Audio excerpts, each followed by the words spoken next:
Hello guys, good morning to all of you. Welcome to learn with Lakshmi Sharma.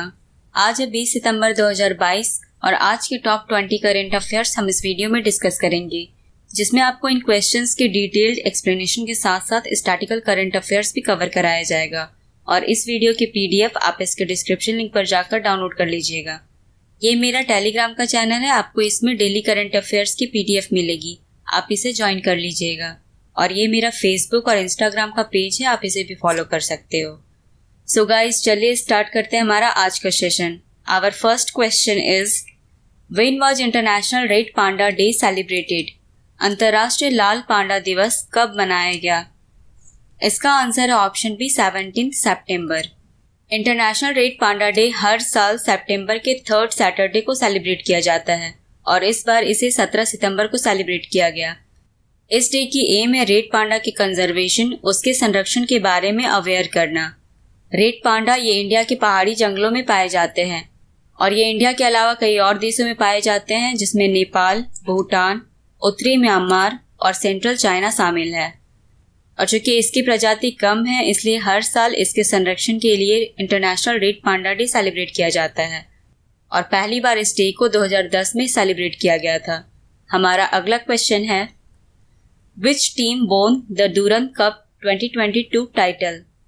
दुरंत Cup 2022 का खिताब किस team ने जीता? इसका आंसर है option D, Bengaluru. Bengaluru football club ने फाइनल में मुंबई सिटी फुटबॉल क्लब को हराकर दुरंत कप का टाइटल जीता है और ये इनका पहला दुरंत कप का टाइटल है। इस बार 2022 में पहली बार दुरंत कप को 3 स्टेट्स में आयोजित किया गया था। ये 3 स्टेट्स थे वेस्ट बंगाल, असम और मणिपुर, जिसमें टोटल 47 मैचेस खेले गए थे और इन मैचेस को कोलकाता, गुवाहाटी और इम्फाल में 16 अगस्त से 18 सितंबर तक खेला गया था। और इस साल 2022 में दुरंत कप का 131वां एडिशन खेला गया था और पहली बार इस टूर्नामेंट को 1888 में खेला गया था। Next question is, where has the 6th edition of Japan India maritime exercise JIMEX been concluded? Japan Bharat समुद्री अभ्यास जाइमेक्स का 6ठा संस्करण कहाँ संपन्न हुआ? इसका आंसर है option C, Bay of Bengal. JIMEX जो जापान और इंडिया की मैरीटाइम एक्सरसाइज है, इस एक्सरसाइज की 6th addition bay of Bengal में कंक्लूड की गई और इस एक्सरसाइज में इंडियन नेवी और जापानीज नेवी ने पार्टिसिपेट किया था, जिसे इस बार 2022 में इंडियन नेवी ने होस्ट किया था। इस एक्सरसाइज का पहला एडिशन 2012 में जापान में शुरू हुआ था और इस साल 2022 में इस एक्सरसाइज का 10th एनिवर्सरी सेलिब्रेट किया गया। इंडियन नेवी, इसके चीफ है एडमिरल आर हरि कुमार और नेवी डे हर साल 4 दिसंबर को सेलिब्रेट किया जाता है। Next question is, which state will set up a bird sanctuary at Nanjarayan tank? कौन सा राज्य नंजरायन टैंक में एक पक्षी अभ्यारण्य स्थापित करेगा? इसका आंसर है ऑप्शन ए, तमिलनाडु। तमिलनाडु की गवर्नमेंट ने ये अनाउंसमेंट की है कि वे तमिलनाडु के तिरुपुर डिस्ट्रिक्ट के नंजरायन टैंक में एक बर्ड सेंचुरी को सेटअप करेगी। ये नंजरायन टैंक 126 हेक्टेयर में फैला हुआ है, जिसे अब एक बर्ड सेंचुरी का रूप दिया जाएगा और ये तमिलनाडु की 17th बर्ड सेंचुरी होगी। इससे पहले दिसंबर 2021 में तमिलनाडु ने काजुवाली वेटलैंड को काजुवाली बर्ड सेंचुरी डिक्लेयर किया था और इस बार तमिलनाडु का 17th bird sanctuary Nanjarayan tank में बनाया जाएगा। तमिलनाडु, इसकी कैपिटल है चेन्नई, इसके चीफ मिनिस्टर है एम के स्टालिन और इसके गवर्नर है R N Ravi. Next question is, UNICEF has recently appointed climate activist dash as goodwill ambassador? UNICEF ने हाल ही में किस जलवायु कार्यकर्ता को अपना सद्भावना राजदूत नियुक्त किया है? इसका आंसर है ऑप्शन ए, वेनेसा नकेट। वेनेसा नकेट ये युगांडा की क्लाइमेट एक्टिविस्ट हैं, जिन्हें यूनिसेफ ने अपना नया गुडविल एम्बेसडर अपॉइंट किया है। इन्हें क्लाइमेट जस्टिस के बारे में करंट और फ्यूचर जनरेशन को अवेयर करने के लिए इनके आउटस्टैंडिंग कंट्रीब्यूशन के लिए इन्हें अपॉइंट किया गया है। और हाल ही में यूनिसेफ ने एक्ट्रेस मिली बॉबी ब्राउन को अपना गुडविल एम्बेसडर नियुक्त किया था। मिली बॉबी ब्राउन ये अब तक की यूनिसेफ की यंगेस्ट गुडविल एम्बेसडर है। यूनिसेफ, जिसे यूनाइटेड नेशन चिल्ड्रन फंड कहते हैं, इसे 11 दिसंबर 1946 को फाउंड किया गया था। इसका हेडक्वार्टर न्यूयॉर्क में है और इसके हेड हैं Catherine M Russell. Next question is, which state will set up NITI Aayog like institution? कौन सा राज्य नीति आयोग जैसी संस्था की स्थापना करेगा? इसका आंसर है ऑप्शन डी, महाराष्ट्र।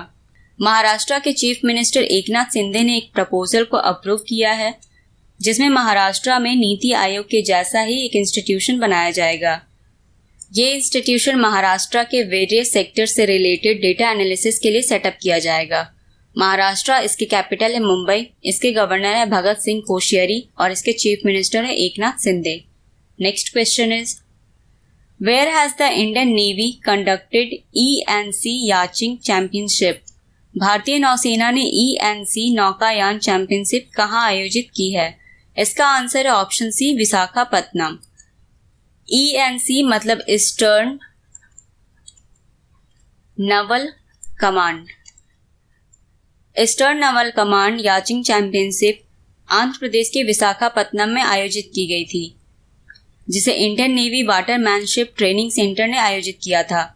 ये चैंपियनशिप 13 सितंबर से 18 सितंबर तक आयोजित की गई थी, जिसमें टोटल 40 याचमेन और 8 याच वुमेन ने पार्टिसिपेट किया था। इस चैंपियनशिप में लोकल असौर बी विनर बनी, जबकि फ्लीट बी इस चैंपियनशिप में रनर अप रही।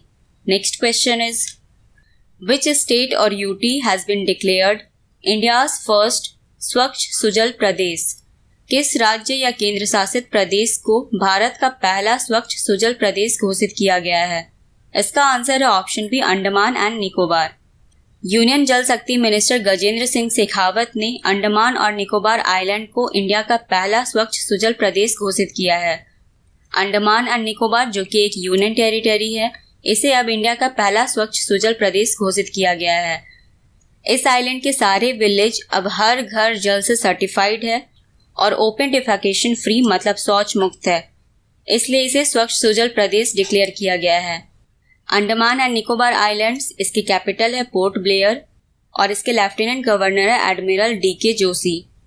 Next question is, which state has increased ST reservations to 10% from 6%? किस राज्य ने ST आरक्षण को 6% से बढ़ाकर 10% कर दिया? इसका आंसर है ऑप्शन डी, तेलंगाना। तेलंगाना के चीफ मिनिस्टर के चंद्रशेखर राव ने यह अनाउंसमेंट की है कि अब Telangana government scheduled tribe caste को 6% से बढ़ाकर 10% रिजर्वेशन देगी। अब तक तेलंगाना में ST को 6% रिजर्वेशन दिया जाता था, लेकिन अब इसे बढ़ाकर 10% कर दिया गया है। तेलंगाना ने इसके अलावा गिरिजना बंधु स्कीम को भी लॉन्च किया है। ये स्कीम तेलंगाना के ट्राइबल्स के लिए लॉन्च की गई है। इस स्कीम के तहत तेलंगाना के हर ट्राइबल फैमिली को 10 लाख दिया जाएगा और ये फाइनेंशियल एड इन्हें अपने बिजनेस को स्टार्ट करने के लिए दिया जाएगा। Next question is, when was international equal pay day celebrated? अंतर्राष्ट्रीय समान वेतन दिवस कब मनाया गया? इसका आंसर है ऑप्शन सी, 18 सितंबर। इस डे की एम है जेंडर पे गैप से रिलेटेड इश्यूज को हाईलाइट करना। इसका मतलब ये है कि लड़कों को लड़कियों से ज़्यादा सैलरी पे की जाती है और ये एक तरह का डिस्क्रिमिनेशन शो करता है। इसलिए इस पे गैप को ख़त्म करने के लिए और इसके बारे में अवेयर करने के लिए हर साल इस डे को सेलिब्रेट किया जाता है। और पहली बार इंटरनेशनल इक्वल पे डे को 1996 में नेशनल कमेटी ऑन पे इक्विटी के द्वारा सेलिब्रेट किया गया था। Next question is, Bajrang Punia won the bronze medal in the 2022 World Wrestling Championships in which category? Bajrang Punia ने 2022 विश्व कुश्ती चैंपियनशिप में किस श्रेणी में कांस्य पदक जीता? इसका आंसर है option D, 65 kg। Bajrang Punia जो एक इंडियन रेसलर हैं, इन्होंने हाल ही में वर्ल्ड रेसलिंग चैंपियनशिप में 65 kg कैटेगरी में ब्रॉन्ज मेडल जीता है और इस मेडल के साथ ही बजरंग पुनिया ऐसे पहले इंडियन बन चुके हैं जिन्होंने वर्ल्ड रेसलिंग चैंपियनशिप में 4 मेडल्स जीते हैं। इन्होंने इस चैंपियनशिप के फाइनल में प्योर्टो रिको के सेबेस्टियन रिवेरा को हराकर ब्रॉन्ज मेडल जीता है और ये चैंपियनशिप सर्बिया के बेलग्रेड में आयोजित की गई थी। और इससे पहले इस चैंपियनशिप में 14 सितंबर को विनेश फोगाट ने 53 kg के कैटेगरी में ब्रॉन्ज मेडल जीता था और ये पहले ऐसे इंडियन वुमेन रेसलर बनी हैं जिन्होंने वर्ल्ड रेसलिंग चैंपियनशिप में 2 मेडल्स जीते हैं। इससे पहले इन्होंने 2019 में वर्ल्ड रेसलिंग चैंपियनशिप में ब्रॉन्ज मेडल जीता था और अब 2022 में इन्होंने विमेंस की 53 kg कैटेगरी में ब्रॉन्ज मेडल जीता है। Next question is, which state will introduce mandatory games period. कौन सा राज्य अनिवार्य खेल अवधि शुरू करेगा? इसका आंसर है ऑप्शन बी, बिहार। बिहार की गवर्नमेंट ने यह डिसाइड किया है कि वे गेम्स पीरियड को मैंडेटरी करेगी और इसके साथ ही बिहार अपने स्टेट में सभी स्कूलों में सप्ताह में एक दिन बिना बैग के जाने की पॉलिसी बनाएगी। इन इनिशिएटिव्स को इसलिए लॉन्च किया जाएगा जिससे स्टूडेंट्स के ऊपर पढ़ाई का बोझ कम हो और जिस दिन स्कूलों में नो बैग डे होगा उस दिन प्रैक्टिकल और एक्सपेरिमेंट के थ्रू पढ़ाया जाएगा, जिससे स्टूडेंट्स के ऊपर पढ़ाई का बोझ भी कम होगा और वे ज़्यादा से ज़्यादा चीज़ों को प्रैक्टिकली समझेंगे। और ये नई इनिशिएटिव नेशनल एजुकेशन पॉलिसी 2020 को भी फॉलो करेगी। बिहार, इसके कैपिटल है पटना, इसके चीफ मिनिस्टर है नीतीश कुमार, इसके डेप्यूटी चीफ मिनिस्टर है तेजस्वी यादव और इसके गवर्नर है Phagu Chauhan. Next question is which country will host the SCO summit in 2023? 2023 में कौन सा देश SCO शिखर सम्मेलन की मेजबानी करेगा? इसका आंसर है ऑप्शन सी, इंडिया। SCO मतलब संघाई कोऑपरेशन ऑर्गेनाइजेशन। SCO मतलब संघाई कोऑपरेशन ऑर्गेनाइजेशन। इस ऑर्गेनाइजेशन को रोटेशनल प्रेसिडेंसी के थ्रू ऑर्गेनाइज किया जाता है। मतलब इस ऑर्गेनाइजेशन में जितने भी मेंबर स्टेट्स हैं, बारी बारी उन सभी स्टेट्स में इस ऑर्गेनाइजेशन को ऑर्गेनाइज किया जाता है। और इस बार 2022 में इस ऑर्गेनाइजेशन को उज्बेकिस्तान के समरकंद में आयोजित किया गया था और अगले साल इंडिया इस ऑर्गेनाइजेशन को होस्ट करेगी, जिसे सितंबर 2023 में आयोजित किया जाएगा। और 2023 में इंडिया की प्रेसिडेंसी के अंडर ईरान को संघाई कोऑपरेशन ऑर्गेनाइजेशन का परमानेंट मेंबर बनाया जाएगा। Next question is who became India 76 chess grandmaster? भारत के 76वें शतरंज ग्रैंड मास्टर कौन बने? इसका आंसर है option A, Pranav Anand. Pranav Anand India के 76 चेस ग्रैंड मास्टर बने हैं। इन्होंने इस अचीवमेंट को हाल ही में चल रहे यूथ चेस चैंपियनशिप में 2500 मार्क्स को क्रॉस करके अचीव किया है, जिसमें अब ये इंडिया के 76 चेस ग्रैंड मास्टर बन गए हैं। और अभी हाल ही में इन्होंने यूथ चेस चैंपियनशिप में अंडर 16 कैटेगरी का टाइटल जीता था। ये चैंपियनशिप रोमानिया के ममाया में आयोजित की जा रही है। और पिछले साल जुलाई 2021 में यूनाइटेड स्टेट्स के अभिमन्यु मिश्रा वर्ल्ड के यंगेस्ट चेस ग्रैंड मास्टर बने थे। ये मात्र 12 साल के हैं। हमारा अगला क्वेश्चन है China has partnered with which country on moon rover missions? Moon rover mission पर चीन ने किस देश के साथ भागीदारी की है? इसका आंसर है ऑप्शन डी, UAE। UAE के मोहम्मद बिन राशिद स्पेस सेंटर ने चाइना के चाइना नेशनल स्पेस एजेंसी के साथ मिलकर एक अग्रीमेंट साइन किया है।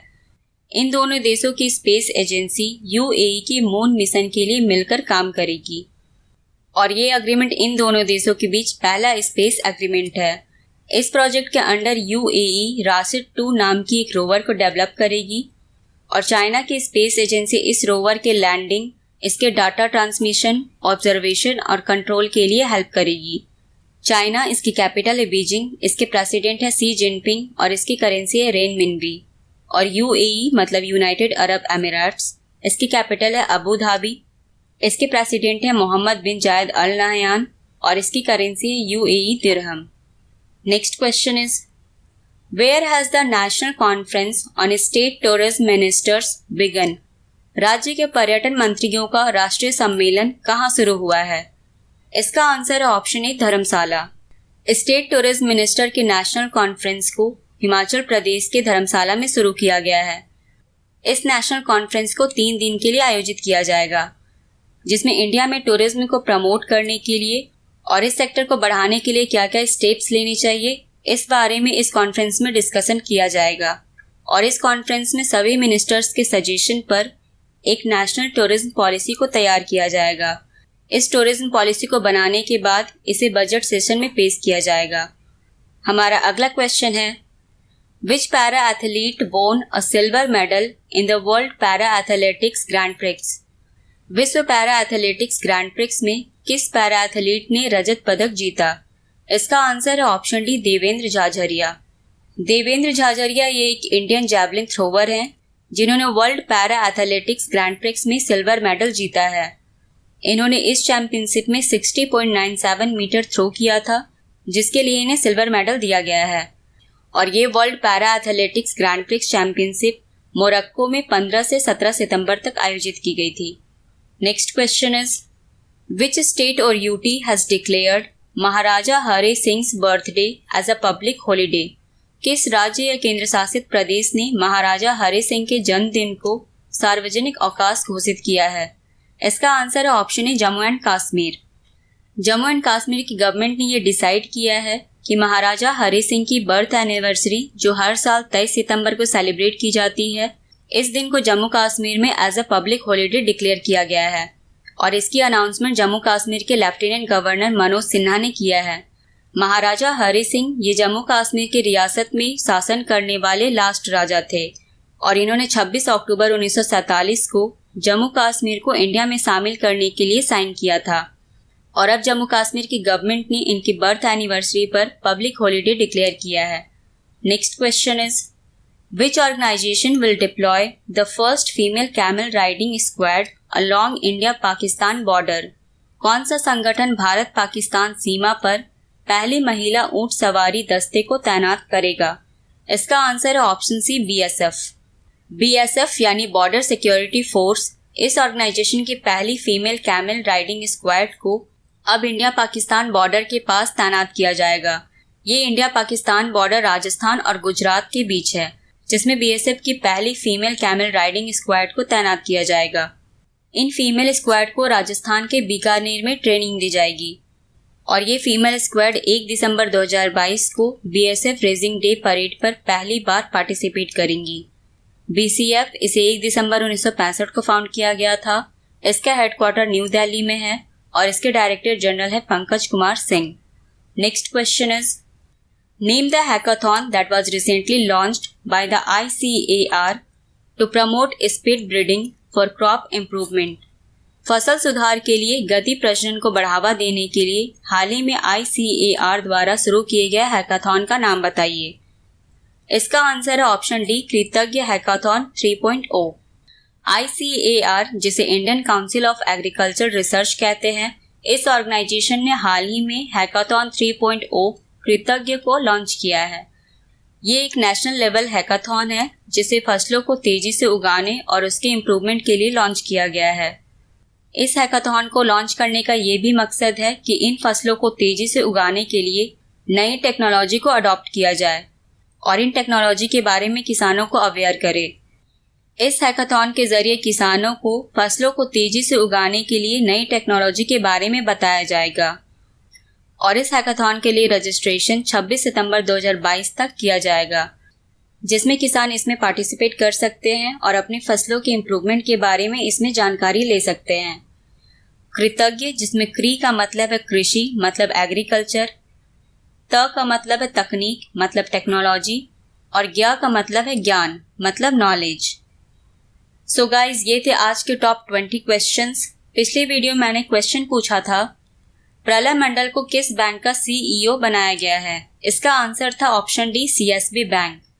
अगले क्वेश्चन का आंसर आपको कमेंट सेक्शन में देना है। So the question is new Telangana secretariat complex to be named after dash. नए तेलंगाना सचिवालय परिसर का नाम किनके नाम पर रखा जाएगा? आपके ऑप्शंस है भीमराव अंबेडकर, महात्मा गांधी, सरदार वल्लभ भाई पटेल या सुभाष चंद्र बोस। इसका आंसर आपको कमेंट सेक्शन में देना है। सो गाइज आज की वीडियो में बस इतना ही। अगर आपको वीडियो अच्छी लगी तो इस चैनल को सब्सक्राइब कर लीजिए और इस वीडियो को ज़्यादा से ज़्यादा शेयर कीजिए। Thank you so much guys and have a good day. Bye bye.